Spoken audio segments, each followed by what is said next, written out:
कभी आपने सोचा है कि गर्मियों में बलून की साइज इंक्रीज हो जाती है, बलून एक्सपेंड हो जाता है, या हमारी गाड़ियों के जो ट्यूब्स होते हैं वो एक्सपेंड हो जाते हैं, ऐसा क्यों होता है? तो ये एक राज है साइंस का, और इस राज को हम जानेंगे चार्ल्स लॉ में। अब चार्ल्स लॉ एक साइंटिस्ट थे, चार्ल्स फ्रांस के एक साइंटिस्ट थे, फ्रेंच साइंटिस्ट थे। वो कहते हैं कि वॉल्यूम किसी भी गैस का डायरेक्टली प्रोपोर्शनल होता है टेम्परेचर के, यानी कि अगर टेम्परेचर को इंक्रीज करेंगे तो वॉल्यूम भी इंक्रीज होगा। आपने देखा होगा कि गर्मियों में हमारे जो गाड़ियों के जो ट्यूब्स होते हैं वो उनकी साइज इंक्रीज हो जाती है, इसलिए हम क्या करते हैं, हवा कम रखते हैं, क्योंकि टेम्परेचर के इंक्रीज होने से काइनेटिक एनर्जी की इंक्रीज होती है, और काइनेटिक एनर्जी की इंक्रीज होने से इंटरमॉलिक्यूलर डिस्टेंस बढ़ जाता है, जिसकी वजह से वॉल्यूम इंक्रीज हो जाता है। तो चार्ल्स लॉ कहते हैं वॉल्यूम किसी भी केस का डायरेक्टली प्रोपोर्शनल, यानी कि एक चीज को आप इंक्रीज करो तो दूसरी चीज भी ऑटोमेटिकली इंक्रीज होगी। तो वॉल्यूम किसी भी गैस का क्या होता है, डायरेक्टली प्रोपोर्शनल होता है, किसके, टेम्परेचर के, अकॉर्डिंग टू चार्ल्स लॉ कहते हैं कि वॉल्यूम किसी भी गैस का डायरेक्टली प्रोपोर्शनल होता है टेम्परेचर के, but pressure is constant, pressure को क्या रखना है, कांस्टेंट। अब इसको मैं आपको मिसाल से समझाता हूँ। मैथमेटिकली उसको अगर देखते हैं तो उसको कहते हैं volume directly proportional to the temperature at constant pressure.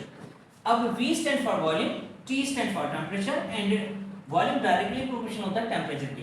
अगर V1 अपॉन T1 तो ये बराबर हो जाता है V2 अपॉन T2। अब देखें, अब हम क्या करते हैं कि ये रोजमर्रा की जिंदगी में हम एक्सपेरिमेंट करते हैं, ठीक है। अब यहाँ पे हमने इसको क्या किया है, इसको यहाँ पे हम कोई चीज पका रहे हैं, या हम चाय पका रहे हैं, ठीक है। तो यहाँ पे हमने क्या किया, टेम्परेचर दे दिया, टेम्परेचर अब हमने कितना दे दिया, एक बार टेम्परेचर हमने फिक्स कर दिया है। अब यहाँ पे हमने क्या, इसमें पानी मिल्क वगैरह डाला हुआ है, तो स्लोली जैसे टेम्परेचर इंक्रीज होगा तो ये वॉल्यूम भी इंक्रीज हो जाता है। ऐसी हद आती है कि चाय जो है वो इस कंटेनर से बाहर गिरना शुरू हो जाती है, क्योंकि टेम्परेचर के इंक्रीज होने से क्या हुआ है, वॉल्यूम भी इंक्रीज हुआ है। तो टेम्परेचर को इंक्रीज करेंगे तो वॉल्यूम भी इंक्रीज होगा, और इनके दरमियान काइनेटिक एनर्जी क्या होगी, इंक्रीज हो जाएगी। याद रखना कि काइनेटिक एनर्जी डिपेंड्स करती है किस पे, टेम्परेचर पे। If we increase the temperature, then the kinetic energy of a molecule will increase, and the motion of a molecule will increase, and the intermolecular distance between the molecule will increase। यानी कि temperature की increase होने से intermolecular distance बढ़ जाता है, molecule के बीच में डिस्टेंस बढ़ जाता है, और ये वॉल्यूम टेम्परेचर के इंक्रीज होने से वॉल्यूम भी इंक्रीज हो जाता है। तो ये रोजमर्रा की जिंदगी में हम एक्सपेरिमेंट कर रहे होते हैं।